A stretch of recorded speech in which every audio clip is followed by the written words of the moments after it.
Just look at him who believes the religion, so it is he who pushes away the orphan and does not urge to feed the needy and does so ruin is to those offers of prayer. Those who care, those who are neglectful of their prayer, needy, those who make a display of their deeds and do not let others ask for small utility.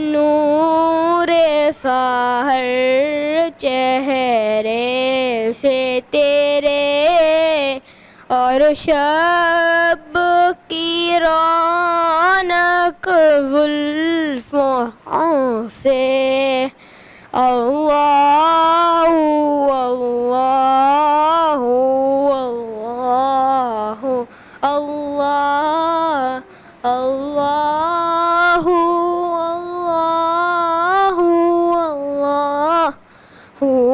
Allah कंफुल Karmi मौलन Naomi का दिल कुमामी शरीआती नेमत का खजीना है मौला कंजील रहमत है आका हादी है तमाम उम्मत के और रहनुमा है फूली हज अल्लाहु अल्लाहु अल्लाहु अल्लाह अल्लाहु अल्लाहु अल्लाहु अल्लाह साती शजरून तक़ल हजरू शक़ल क़मरू बिशरतिही उंगली के इशारे पेड़ चढ़े एजाज से पत्थर बोले उठे और चांद हुआ है दो टुकड़े अंगोश्त के कोई इशारे से। अब आपको अरेंज करना है इनको 41 यही सारे नंबर हर सर्कल में रखना और ये जब जैसे कि अभी मैं आपको एग्जांपल दे रही हूँ, समझे? ये सारे सर्कल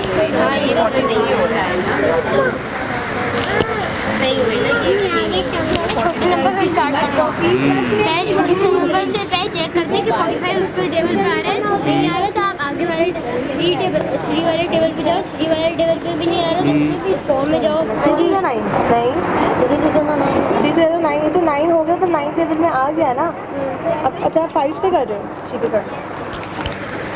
अस्सलाम वालेकुम, ये हमारा प्रोजेक्ट है, ये हमारे फास्ट फूड ट्रक का प्रोजेक्ट है। हम लोग मतलब टीम वर्क हम लोग ने करा था। ये इसमें मतलब हम लोग ने बहुत सी चीज़ें करी थी। हम लोग फूड ट्रिप पे भी गए थे। फूड ट्रिप पे हमने बहुत सी चीज़ें देखी थी।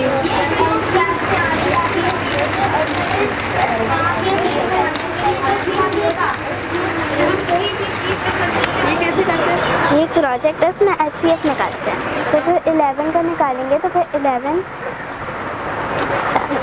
एक प्राइम नंबर है, इसका 11 1 0 11। तो इसमें 2 के आ रहे हैं 2 फैक्टर 4 और 6, 4 और 2 के टेबल में आता है।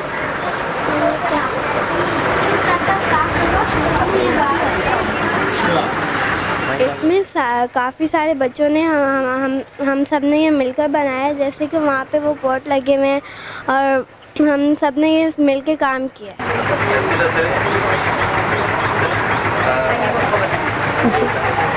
Assalamu alaikum. I am presenting life habitat of pineapple sunset. He is 11 months old. जी, फूड चेन दिखाई हुई है। फूड चेन ये होता है कि जैसे कोई एक चेन है, उसमें किसी का खाना बन रहा है फूड, तो वो फूड चेन होती है। हमने 2 हैबिटेट्स बनाए हैं, एक है समंदर का हैबिटेट और एक है फॉरेस्ट का हैबिटेट। ये ऑटोमेटिक है, 100 अपने सेंटीमीटर जाएगा और 100 वापस चला जाएगा। दोनों का 100 सेंटीमीटर है, बस ये उठाएगा और लेकर जाएगा। उसमें वोल्केनो के अंदर लिक्विड ड्रॉप होता है, जो कि मैग्मा के अंदर लिक्विड ड्रॉप होता है, जो कि यहाँ तक आने के बाद वो गैस की स्टीम जो होती है वो गैसेज होती है।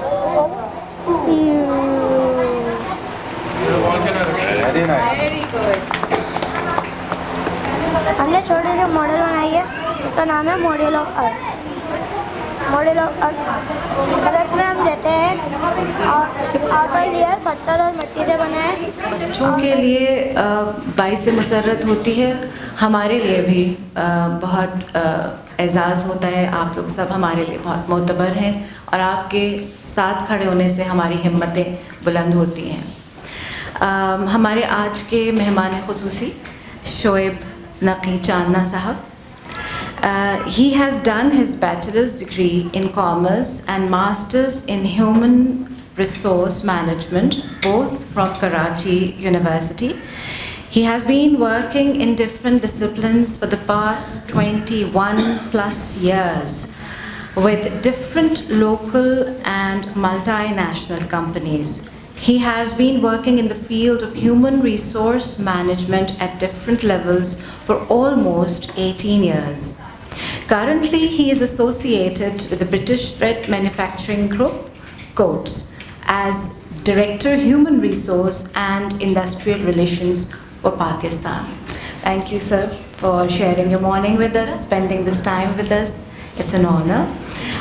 शोएब साहब का तो ये एक ऑफिशियल प्रोफेशनल तारुफ था। इनसे हमारे अड्डा खाने बहुत जगहों पे मिलते हैं, इनसे हमारी दोस्ती भी है और ये हमारे साथ ट्रैवल बडी भी रहे हैं। और इनके भतीजे जो हैं वो हमारे अलुमनाइज हैं और उनके साथ भी मैंने ट्रैवल किया है। तो इनका जो ताल्लुक़ है वो सिर्फ़ इस प्रोफेशनल इंट्रोडक्शन पर इसका मुहित नहीं है।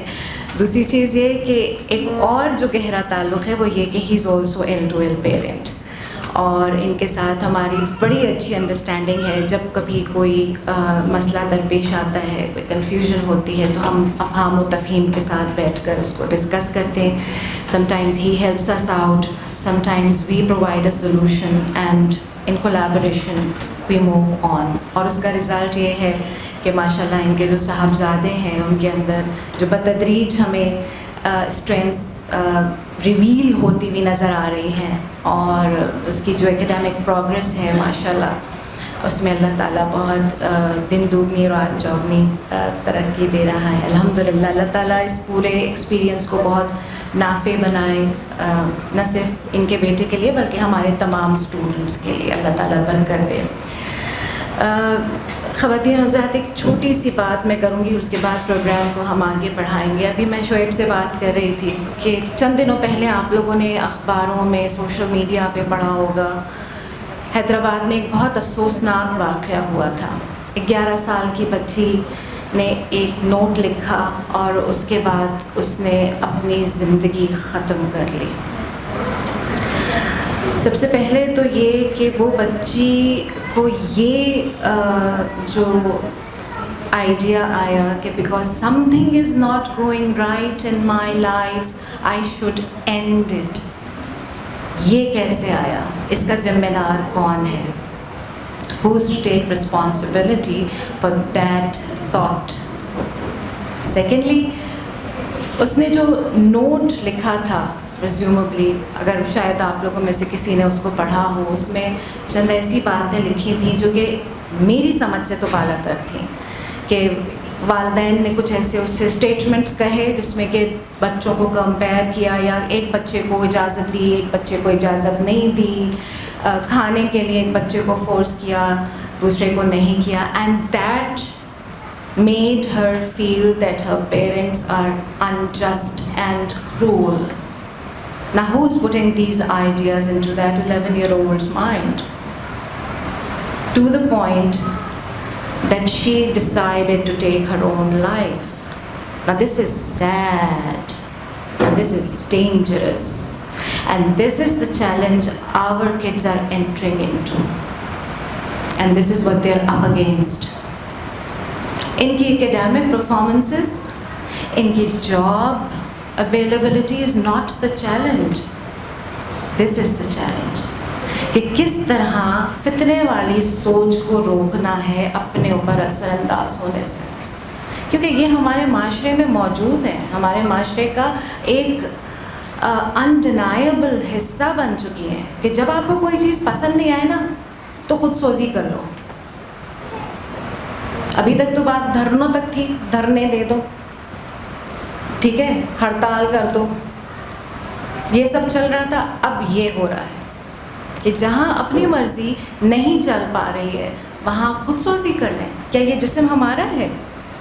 ये तो अल्लाह रब्बुल इज़्ज़त की अमानत है ना। हमें तो ये पता है कि on the day of judgement हर आज़ा जो है वो गवाही देगा हमारे लिए या हमारे ख़िलाफ़। जो भी हमने इस दुनिया में किया है उसका जाके हमें वहाँ भुगतना पड़ेगा। तो ये जिस्म तो हमारा नहीं है जिसको हम इस तरह से, और ना ये जान हमारी है, ये तो अल्लाह की अमानत है। तो ये वाली तरबियत और ये वाली तालीम और ये वाली तलक़ीन कहाँ चली गई? जब हम who is putting these ideas into the mind of that child कि हाँ तुम अपने आप को नुकसान पहुँचाओ, अपनी जान ले लो, इसका हल ये है। Why didn't anybody sit her and made her sit and talk to her कि बेटा life is not fair, life is not fair। क्या अभी तुर्की में जो ज़लज़ला आया उसके बारे में क्या उन बेचारे लोगों को पता था कि क्या होने वाला है उनके साथ? या जो सैलाब हमारे यहाँ हर साल आते हैं और लोगों के घर तबाह होते हैं और इतने लोग IDPs बन जाते हैं हमारे वतन में, और वो IDPs कहाँ जाते हैं फिर पता नहीं। तो what is this? Is this justice? Is this fair? Life is not fair. Life is unfair. Injustice is the law of nature. And life is unpredictable. Life में हमें कोई चीज़ स्क्रिप्टेड नहीं मिलेगी कि फ़लाना इवेंट आने वाला है, आप तैयारी कर लें, चाहे वो खुशी है या अफसोस है या जॉय है थोड़ी देर के लिए, या कोई सदमा है तो आप प्रिपेयर हो जाएं, ये आने वाला है, आपने अपने आप को ऐसे कैरी करना है और ऐसे होल्ड करना है और ये बात करनी। क्या ऐसा होता है ज़िंदगी में? नहीं होता भाई। ये है पेरेंट्स का और एजुकेशनिस्ट्स का challenge, to prepare the kids for life, because life is treacherous and it takes you in the sweep of a moment, and that's what we need to equip our child with। हम इसके लिए उसको कितनी भी practice करा लें, अल्लाह रब्बुल इज़्ज़त ने उनको जिन एक्सपीरियंसेस से हमारे बच्चों को गुजारना है वो गुजरेंगे, और फिर they feel whatever they have to. जिस तरह हमने किया, हमारे वालिदा ने भी हमारे लिए बेहतरीन करने की कोशिश की, लेकिन जो एक्सपीरियंसेस हमें हो रहे हैं उसके लिए हमारे वालिदैन प्रिडिक्ट नहीं कर सकते थे, ना हमें प्रिपेयर करा सकते थे। हाँ, हमारे अंदर वो स्किल्स रखी, बर्दाश्त, सब्र, तहम्मुल, ये हमने अपने वालिदैन से सीखा अल्हम्दुलिल्लाह, कि किस तरह हाजिर दिमागी से काम लेना है किसी परेशानी में मुब्तला हो जाए तो। ये हमें अपने बच्चों को और ज़ोर से सिखाना है, और इनको कहते हैं सॉफ्ट स्किल्स। आजकल इसी बात पे जोर हो रहा है। आपको पता है पहले डंका बजता था IQ का, IQ कितना है, इतना नहीं है, ये मसला IQ से हो रहा है। फिर EQ आया, इमोशनल इंटेलिजेंस। अब AQ आ रहा है। AQ इज़ एडवर्सिटी इंटेलिजेंस, कि how to be sane, how to remain sane after you've gone through a crisis. A crisis can be anything. Loss of a loved one, it can be a divorce, it can be a death, it can be a loss of your business, anything. How to remain sane after going through a crisis. This is the new understanding of intelligence. So this is what our kids are up against. अल्लाह से दुआ करते हैं कि अल्लाह ताला हमें इतना enable कर दे, हमें हमारी समझ को, हमारे पेरेंटिंग स्टाइल्स को इतना इन्हांस कर दे कि हम इन चैलेंजेस के लिए अपने बच्चों को तैयार कर सकें। जज़ाकल्लाह आपकी समातों का। अस्सलाम वालेकुम। The Hazrat Muhammad sallallahu alaihi wasallam was the greatest being of all times. His mother Hazrat Amina was the kindest mother in the world. आप कौन सी जर्नी बता रही हैं? जर्नी बताइए। Journey to Medina. Hazrat Muhammad sallallahu alaihi wasallam was the greatest being of all time. His mother Hazrat Amina was the kindest mother in the world. When Hazrat Muhammad sallallahu alaihi wasallam was sick, Hazrat Amina took him to Medina of the grave of his father. Hazrat Abdullah on the way back to Makkah, she got seriously ill. After a few days, she passed away at a place called Abba. Thank you. Journey to Syria. Our beloved Prophet Hazrat Muhammad sallallahu alaihi wasallam was Rasul by birth. The signs of his prophet would begin to be seen early childhood. Once Abu Talib took Rasulullah sallallahu alaihi wasallam to a journey to Syria. The caravan stopped at Basra. Journey to Taif. The Holy Prophet Muhammad sallallahu alaihi wasallam went to the city of Taif for the preaching of Islam. He took Hazrat Zaid bin Harisa with him. Taif is a beautiful city. It is 65 kilometers away from Makkah.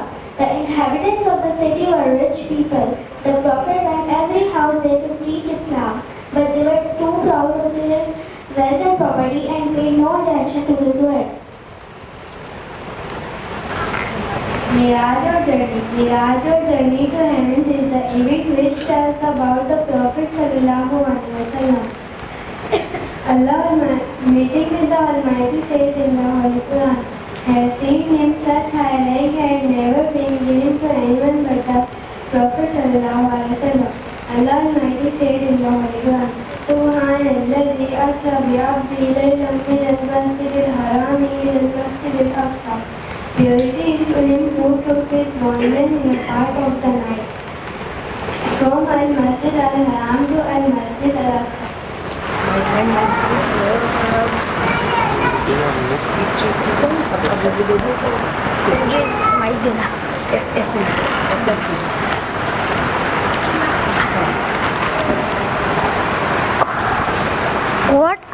What are the 6 famous books they are called? Sega Siddha. Your answer is correct.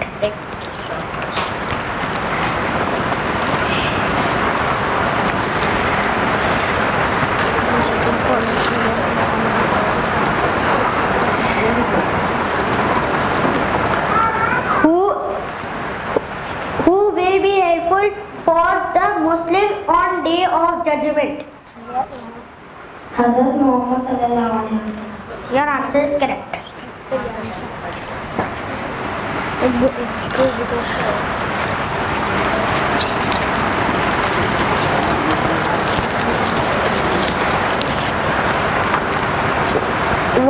What are the 6 famous books of Hadith?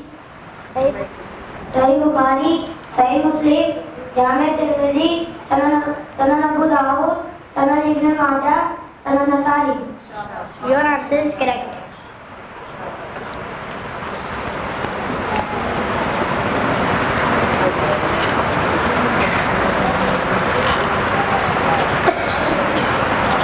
Who is the most beloved prophet of Allah?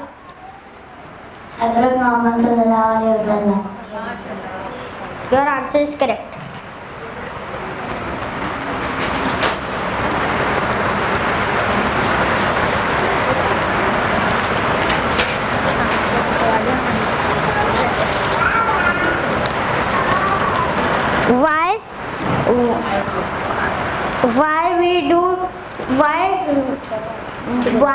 Why we need hadith?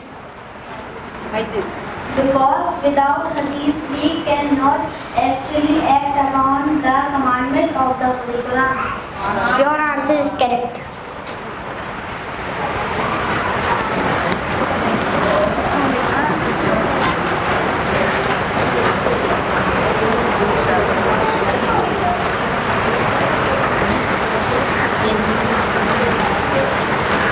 Tell the name of Sahabi who has quoted largest number of hadiths.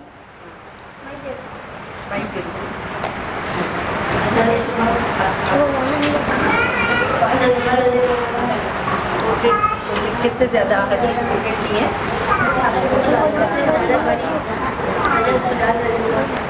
और कौन बताएगा?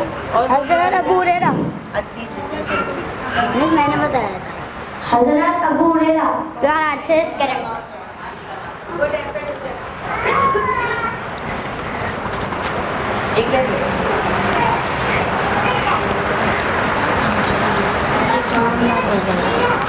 When the Prophet was visiting Jannah, which Sahabi footsteps heard in Jannah? Hazrat Abu Talib. किसकी footstep किसके सुनाई दिए थे जन्नत में? फुटस्टेप्स अजान कौन देते थे?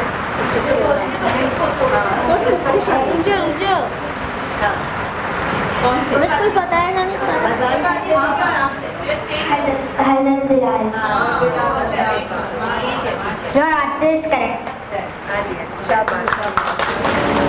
अमल से जिंदगी बनती है जन्नत भी जहन्नम भी ये बाकी अपनी फितरत है न दूरी है न नारी है ये उसकी एशिया के दिल से निकाली मोहब्बत की सभी जो ला गए अखलस कबाया ने कदारी है कबाया ने कदारी है अमल से जिंदगी बनती है जन्नत भी जहन्नम भी ये बाकी अपनी फितरत है न दूरी है नारी है खरोशामो से बुलबुल हो गिरा मुझे गिरा कर दे कि तू इस गुल सिजा के वास्ते वादे बहारी है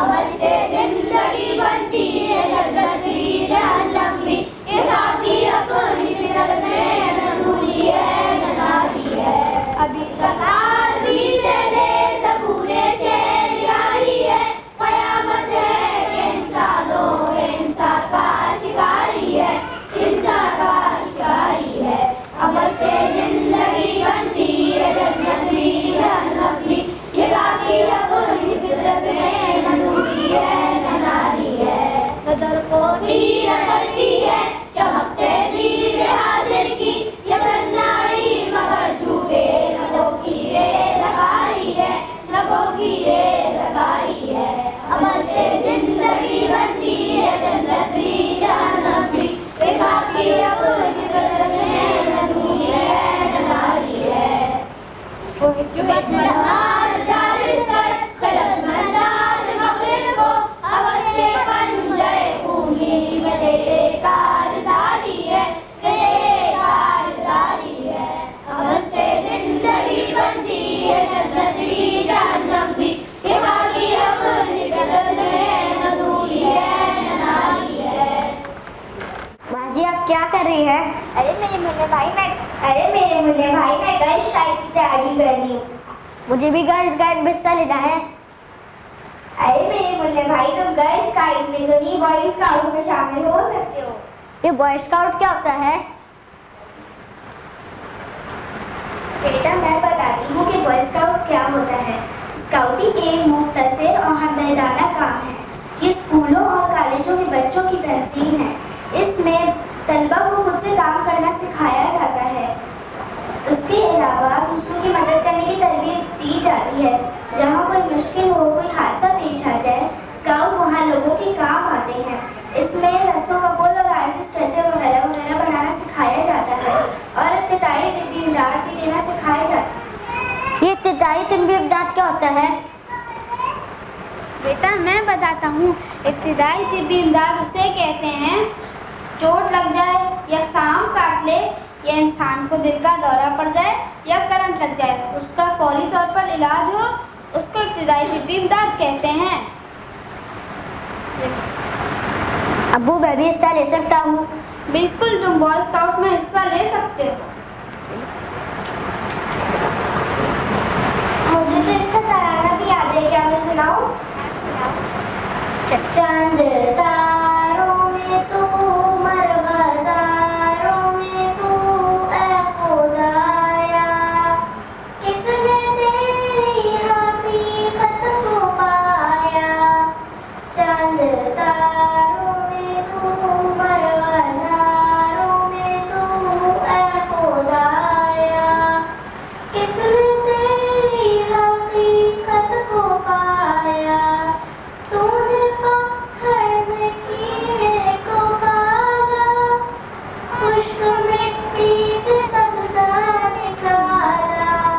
तूने पत्थर में कीड़े को पाला, खुश्क मिट्टी से सब्ज़ा निकाला। सारे जग में कहीं तेरा सानी नहीं, ऐ खुदाया, किसने तेरी हकीकत को पाया। या इलाही ये क्या माजरा है, तायरों में भी इसकी सना है। या इलाही ये क्या माजरा है, तायरों में भी इसकी सना है। बैरो बर में है तू, खुशको तर में है तू, ऐ खुदाया, किसने तेरी हकीकत को पाया। तेरे जलवे आया तूने है, तेरी हस्ती का मज़हर जहाँ है। तेरे जलवे आया तूने है, तेरी हस्ती का मज़हर जहाँ है। दमे तेरा करूँ, सजदा तेरा करूँ, ऐ खुदाया, किसने तेरी हकीकत को पाया। चाँद तारों में तू, मरग़ज़ारों में तू, ऐ खुदाया, किसने तेरी हकीकत को पाया। कहानी का नाम है मौला बख्श हाथी। बहादुर शाह जफर के पास एक हाथी था। उसका नाम था मौला बख्श।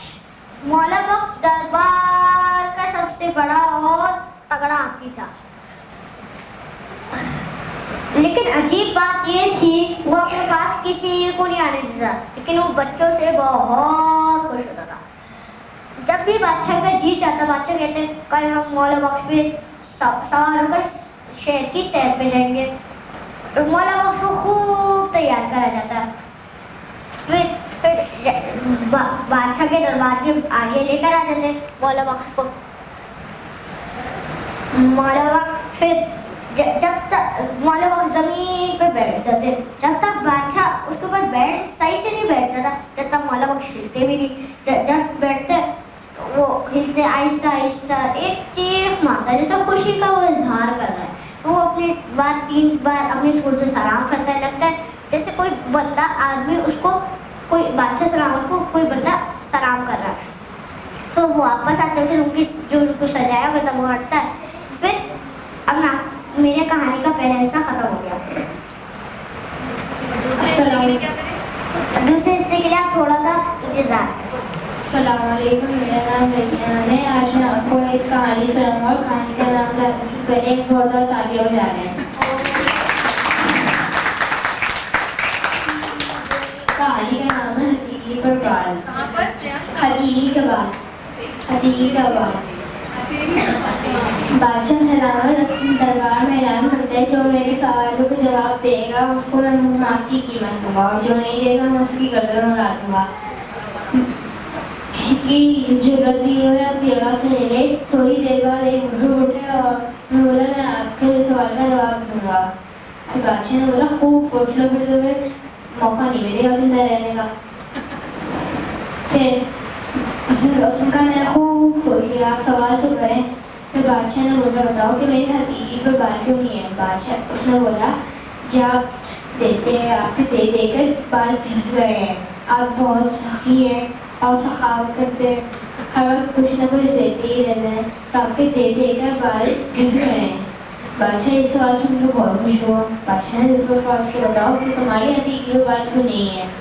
उसने बोला, आप जब देते हैं तो मुझे ही क्यों देते हैं, आपके दे देकर मेरे ले लेकर बाल घिस गए हैं। बादशाह ने पूछा, अच्छा ये बताओ कि यहाँ पर जितने भी लोग बैठे हैं उनके हाथ में बाल क्यों नहीं, उनके हथेली में बाल क्यों नहीं है। उसने बोला, जब आप देते हैं और जब आप देते हैं मुझे ही क्यों देते हैं, आपके दे देकर और मेरे ले लेकर और उनका अफसोस में हाथ मार मार कर घिस गए हैं। वो बादशाह बहुत खुश हुआ। अब हाशिर कहानी सुनाएंगे। अब हमें तो पता चलेगा रैयान की कहानी आपको कैसे लगी, अच्छी लगी या बुरी लगी, और इससे तो तालियों से ही पता चलेगा। अब मैं आपको अपनी कहानी का दूसरा हिस्सा सुनाता हूँ। अंग्रेज हिंदुस्तान में हमला करते हैं। बहादुर शाह जफर का सिपाही कहते आप यहाँ से चले जाए, अंग्रेज हमला कर देंगे। तो वो उनको सोचते कैसे जाए। वो बोलता है, उसका बादशाह बोलता है हम कैसे जाए। चारों तरफ से उनकी आर्मी ने बंद कर रखा हुआ होता है, तो पीछे से कश्ती मंगवा कर चले जाते हैं। तो फिर जब जैसे ही अंग्रेज हमला करते हैं तो उनका माल, घोड़े, हाथी सब कुछ उनका ही हो जाता है। तो फिर अजीब बात वापस से ही हो जाती है। तो मौला बख्श फिर खाना पीना ही छोड़ देता है। फिर हाकिम के पास जाता है अंग्रेज, वो बोलते हैं मौला बख्श ने 3 दिन से खाना पीना ही छोड़ दिया। वो बोलता है वो कैसे नहीं खा रहा, वो नहीं खाएगा तो हम उसको पूरे मार मार कर ठीक कर देंगे। जैसे वो मिठाई का टोकरा उसके सामने लाता है तो वो जोर की सुन मारता है, वो दूर जाकर गिरता है। फिर वो बोलता है इसको बेच दो, अभी तुम्हारी बात नहीं सुनेगा, पागल हो चुका है। तो फिर वो होता है, तो वो जाकर शहर में जाते हुए बोली लगाता है, कोई ले ही नहीं रहा। आखिरकार हल्दी वाले ले लेता है, जो आप सालन में हल्दी डालते हैं ना वो वाला। तो वो ले लेता है 250 में। फिर वो बोलता है तो पूरे साल तो शाही नौकरी करी, अब जाओ हल्दी वाले के दरवाजे पे खड़े रहना। और फिर वो उसी डर से गिर पड़ा। फिर वो पता चलता है थोड़ी देर बाद वो मर चुका होता है।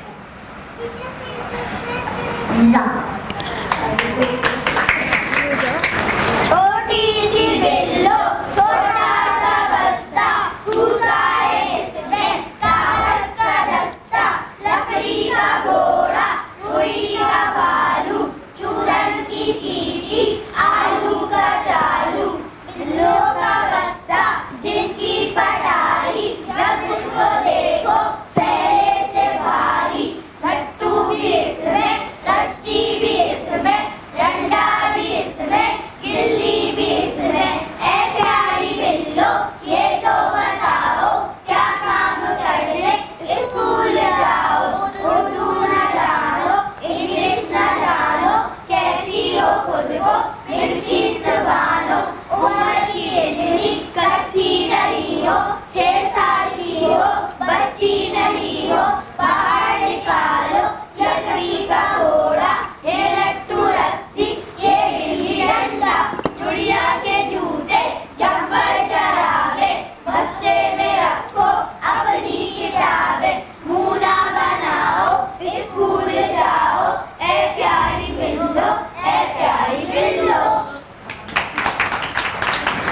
Assalamualaikum. My name is Hashir, and first I talk about endangered animals. Endangered animal is the animals. It is danger. Endangered animals is our finishing. We need to protect them. Scientists say best way to protect their habitats. Now I am showing some pictures. You can guess the picture.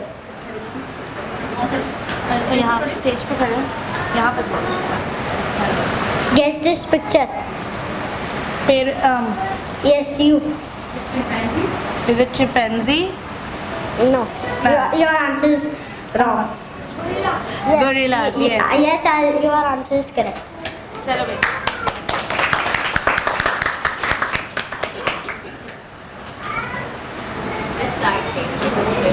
because of the picture as well. Video. Okay. Guess this picture. Turtle है? अभी रुक. Is it correct? Yes, your answer is correct. It is a sea turtle. नहीं. Gray नहीं. Marine turtle. आवाज़.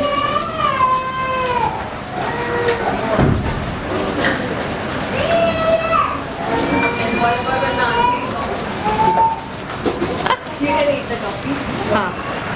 Maybe we can give chance to others as well. चलो. Guess this picture.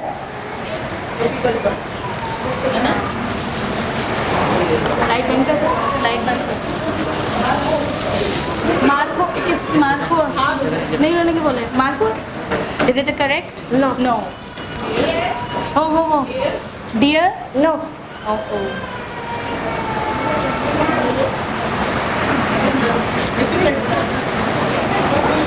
Is it a goat? Goat है ये? No. No. किसी ने और कुछ और भी बोला. अगर आप बच्चों को बोले चलो नाउ किड्स के नाम नोबडी नोज दैट. बहुत बड़ा नाम है. सावला. Yes, your answer is correct. It's also called a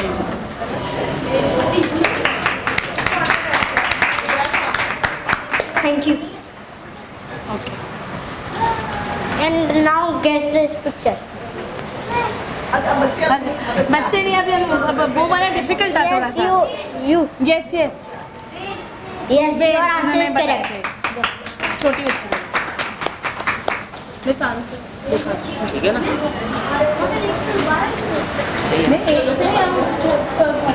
आमना जो आगे बच्ची का है उसने भी बताया. Okay. Ryan, sit down. Now guess this picture. मोर लगती है. ठीक है. Bird है ना? Yes. Sam. Yes, you. नहीं parents. First give everyone give the chance to parents. Anybody? You can guess as well. तुक्का. No. कोई भी Not. eagle? No. चलो. Who won? Lavisa? Pigeon? No. Pigeon की काइंड है. Pigeon है. But it's a kind. Tooth pigeon. Lavisa. Thank you. Thank you. Assalamu alaikum. I am Dr. Lavisa. I will tell you how to take the animals in our zoo. So when they are not well. Just like us, animals don't like to take their medicines. For example, the giraffe don't like to eat anything bitter. So we hide their medicine in a lump of low sugar and give it to them. This way we trick the animals in our zoo.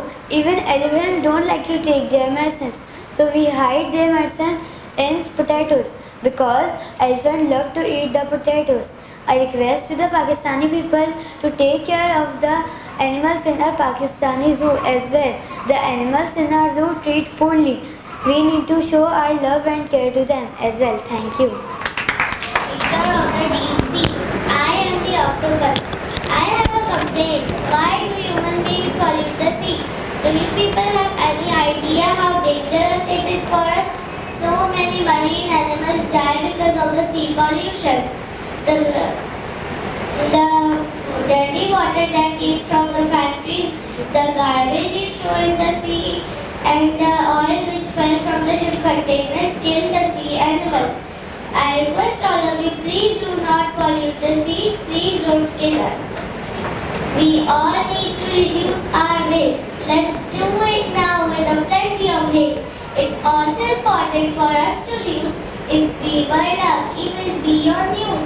Global warming and greenhouse gases. To see the heart, you don't need glasses. As a team, we reduce pollution. Caring is the first solution.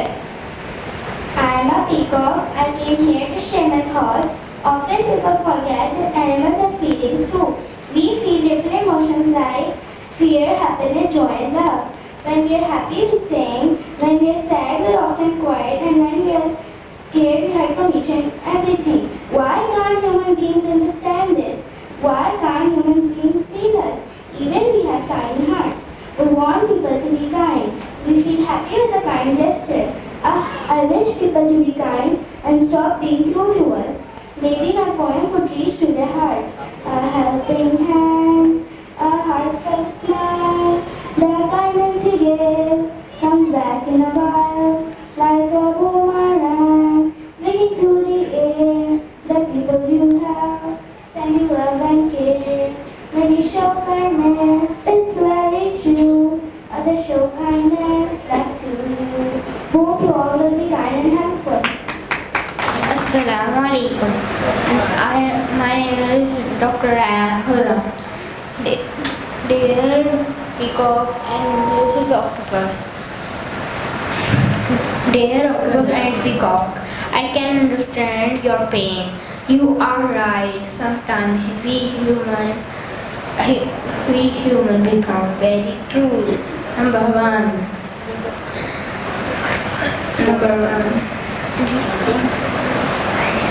Don't hunt anyone. Number 2, provide proper food animals around you.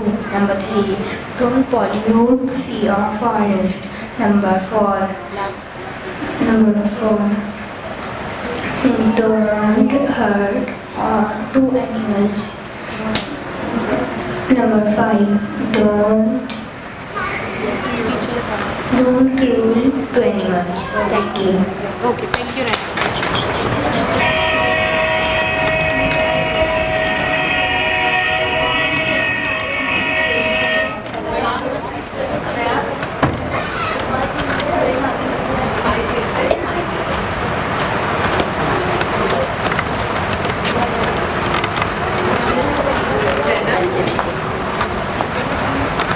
Hello, I think the old man needs help.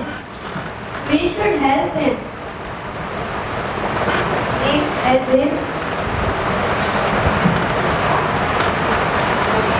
Please give us your bag. We will carry it for you.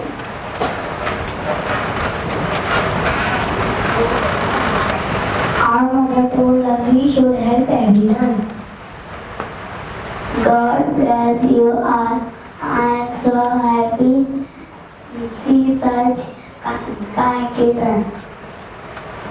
I feel there is something fishy mother is hiding.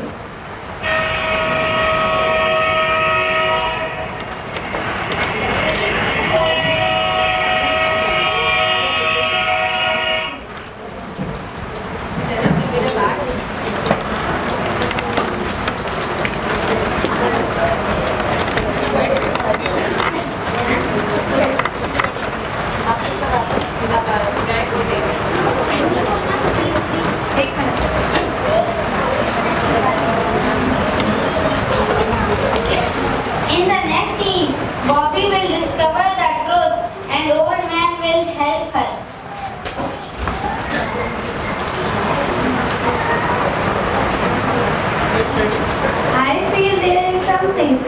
Father is hiding. It's in the newspaper. Father is in jail. Oh my. What happened, my child? Why are you crying? Father is in jail. I need to do something. Don't worry, I will help you. Let me write a letter. Go to the village. You go home and wait for me.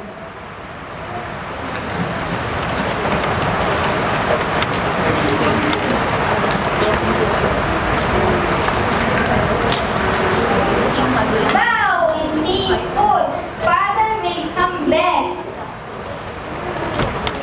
and we will have a happy end. You love me. We are a happy family with a big, big hug and a kiss from me to you. Won't you say you love me too?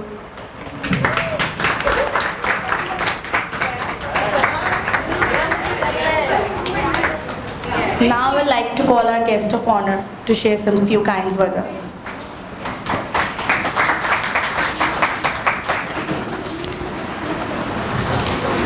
अस्सलाम वालेकुम। Thank you very much miss सारा और जो L2L के बाकी हमारे management है उनका मैं बहुत शुक्रगुज़ार हूँ कि उन्होंने मुझे इस काबिल समझा और मुझे ये मौका दिया कि मैं आप लोगों से कुछ बात कर सकूँ।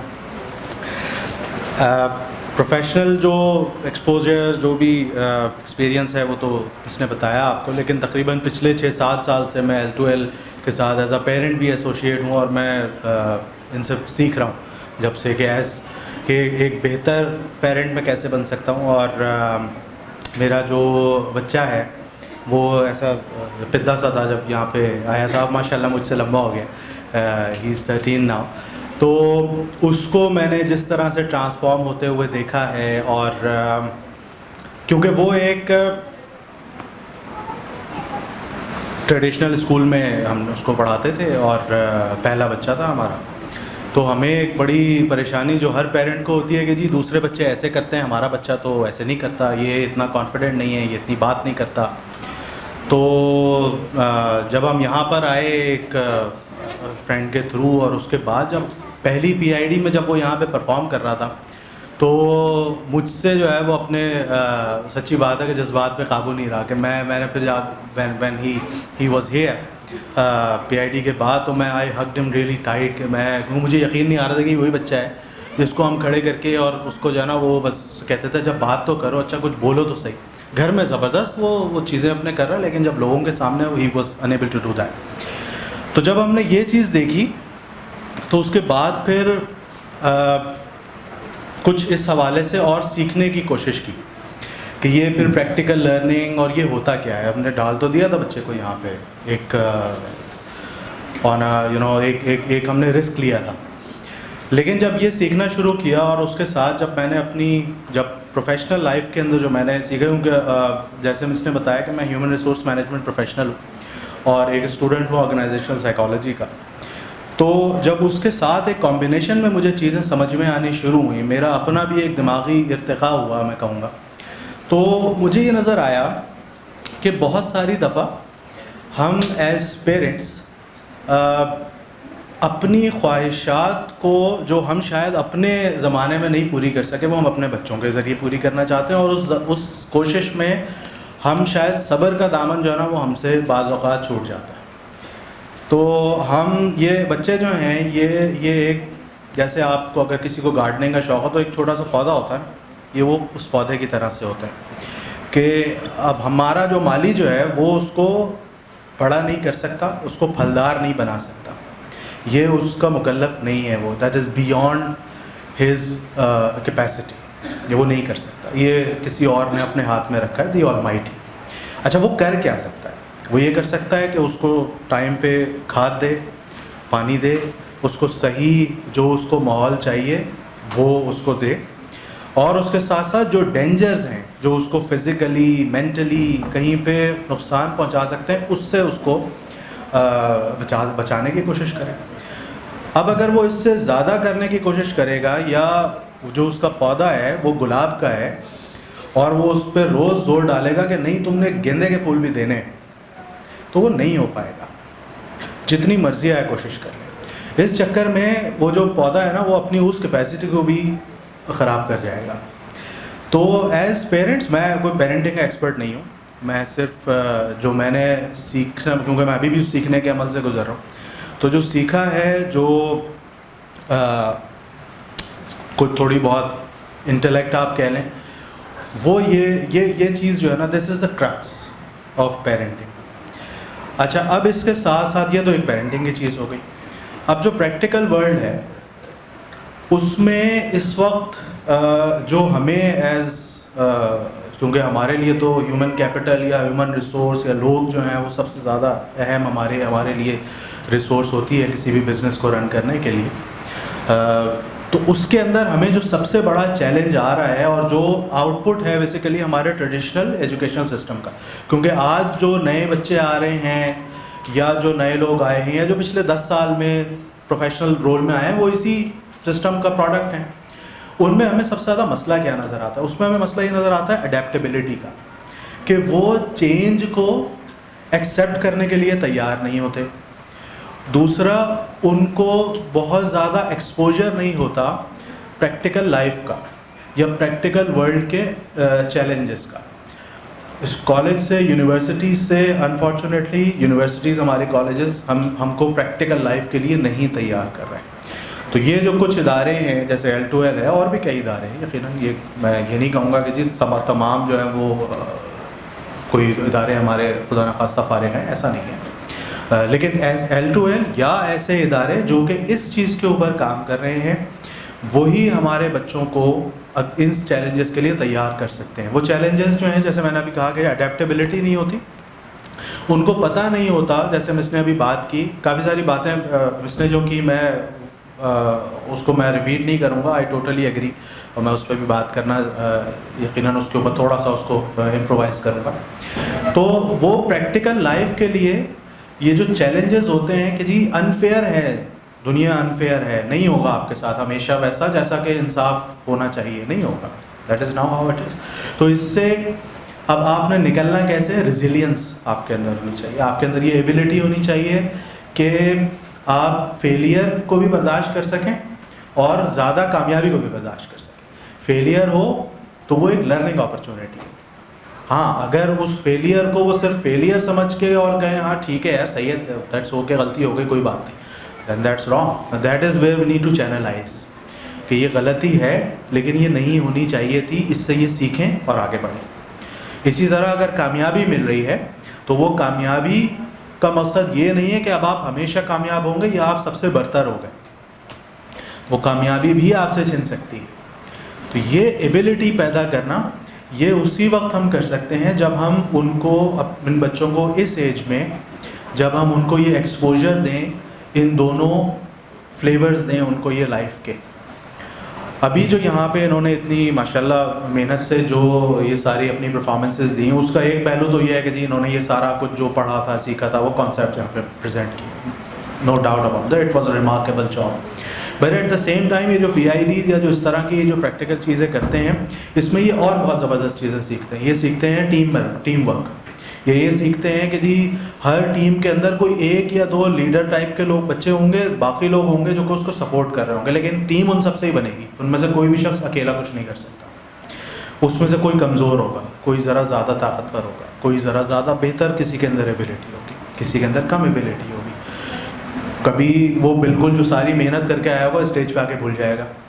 तो ये जो सारे एक्सपोजर्स हैं, ये सब इन बच्चों को यहाँ पे मिल रहे हैं, and they are really lucky. And as parents हमारे लिए भी एट टाइम्स हम शायद, क्योंकि हमारे ऊपर बहुत सारा सोशल प्रेशर भी होता है कि जी वो फ़लाँ जो कज़न है उनका बच्चा जो है ना वो तो ऐसे करता है, वो इतनी जो है ना वो उसकी तो क्लास में ये चीज़ें पढ़ाई जाती हैं और आपके बच्चे को नहीं पढ़ाई जाती। That's fine. अगर मेरा बच्चा 50 चैप्टर, चले 50 ज़्यादा होगा, अगर 20 चैप्टर्स पढ़ता है और उसमें से उसको समझ 10 आते हैं या 5 आते हैं या 2 आते हैं या उसको याद उतने रह जाते हैं, तो वो we are just overburdening the child. जो वो सीख रहा है, जो वो याद रखेगा, जो वो मैसेज कैरी करेगा, सिर्फ वो अहम है। हम में से बहुत सारे लोग बिज़नेस करते होंगे, जॉब करते होंगे, तो हम ये सब चीज़ें प्रैक्टिकली आज देखते हैं। तो हमें अपने बच्चों को वो कॉन्फिडेंस देना है, उनको उनके अंदर एबिलिटी टू कम्युनिकेट पैदा करनी है, उनके अंदर रेजिलियंस पैदा करनी है। That's it. यही हम कर सकते हैं, यही हमें करना है। बाकी जो उनके लिए कोर्स ऑफ एक्शन है वो कहीं और लिखा गया है, उनको मिलेगा, वो कहीं नहीं जाएगा। तो मैं फिर आपका शुक्रिया अदा करूँगा मिस सारा, और बच्चों से जो है वो मैं बस एक बच्चों प्यारे बच्चों, इधर तवज्जो। अच्छा भाई, बच्चों से मैं आपके लिए बस एक तो बेटा आप लोगों ने बहुत ज़बरदस्त प्रेजेंट किया, बल्कि वो जो गुड्डो का बैग था उससे मुझे अपना एक स्कूल का जो ना साथी याद आ गया। उसका भी ऐसे ही होता था, बड़ा भारी सा बैग, क्लास 3 में या 4 में थे हम। उसमें वो एक छोटी सी हथौड़ी, दो कैंची, कीलें, पता नहीं क्या क्या कुछ होता था। किताबों के अलावा हर चीज़ होती थी, किताबें भी होती थी वैसे। तो आप लोगों के लिए बेटा एक तो मैसेज ये है कि आप लोगों ने बहुत अच्छी तैयारी की, वेल डन, तो आपके लिए तालियां। दूसरा एक चीज़, पता नहीं आप इस बात को अभी पूरी तरह समझ सकें या नहीं, लेकिन याद करने की कोशिश कीजिएगा, और इसको बाद में कभी याद आए तो फिर उसको समझने की भी कोशिश कीजिएगा। वो ये है कि दुनिया में अगर कोई लोग आपके साथ अनकंडीशनल मोहब्बत करते हैं ना, वो आपके पेरेंट्स हैं। और अगर कोई आपको कामयाब होते हुए अनकंडीशनली खुश होता है, वो आपके पेरेंट्स हैं। ये कभी मत भूलिएगा। कभी कभी आपको कोई, जब आप और थोड़े बड़े होंगे, कोई शैतानी ख्यालात आएंगे दिमाग में कि ऐसा है वैसा है, ये अब्बा जो है ना यार वो डांटते रहते हैं, ये घर में आते हैं और बस जिस दिन इनका ज़रा बहुत से डांट खा के आए होते हैं उस दिन हमारे ऊपर उतार देते हैं। कोई बात नहीं यार, खैर है, ठीक है, but never doubt their unconditional love and care for you. ठीक है, thank you ji, thank you very much, thank you. अगर कोई मेरी बात के हवाले से कोई सवाल या कोई चीज़ हो तो I am here. Thank you very much.